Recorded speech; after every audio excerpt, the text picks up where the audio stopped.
বীরভূম জেলার যে পাথর খাদানগুলো আছে এখনো পর্যন্ত জোর গলায় বলতে পারি পাঁচামিতে যে পাথর খাদান তৈরি হচ্ছে এখনো পর্যন্ত কাজল শেখ পা রাখেনি। অধিকাংশ তো বেআইনি।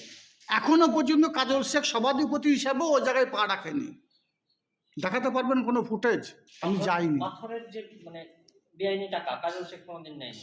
এখনো পর্যন্ত বীরভূম জেলায় যতগুলো পাথর খাদান আছে একজন পাথর ব্যবসায়ী বলে দে যে তার কাছে কাজল শেখ গিয়েছিল বা সে কাজল শেখ তার কাছে এসেছে বা তার সঙ্গে কাজল শেখের যোগাযোগ আছে বা কারো কাছ থেকে এক ট্র্যাক্টর পাথর বা এক ঝুড়ি পাথর কাজল শেখ নিয়েছে বলতে পারবেন না।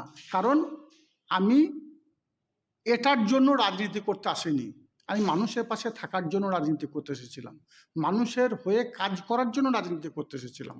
স্বভাবতই সেটাই করে যাব।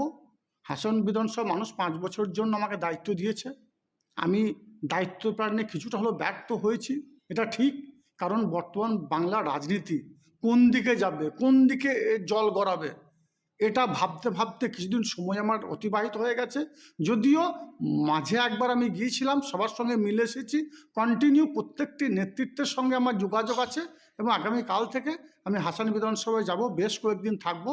ওখানে মানুষের যে ভুল বুঝাবুঝি, আমার সঙ্গে যে ডিস্টেন্সটা আছে, দূরত্বটা তৈরি হয়েছে, সেটাকে আমি মেটানোর চেষ্টা করব। একটা শেষ প্রশ্ন।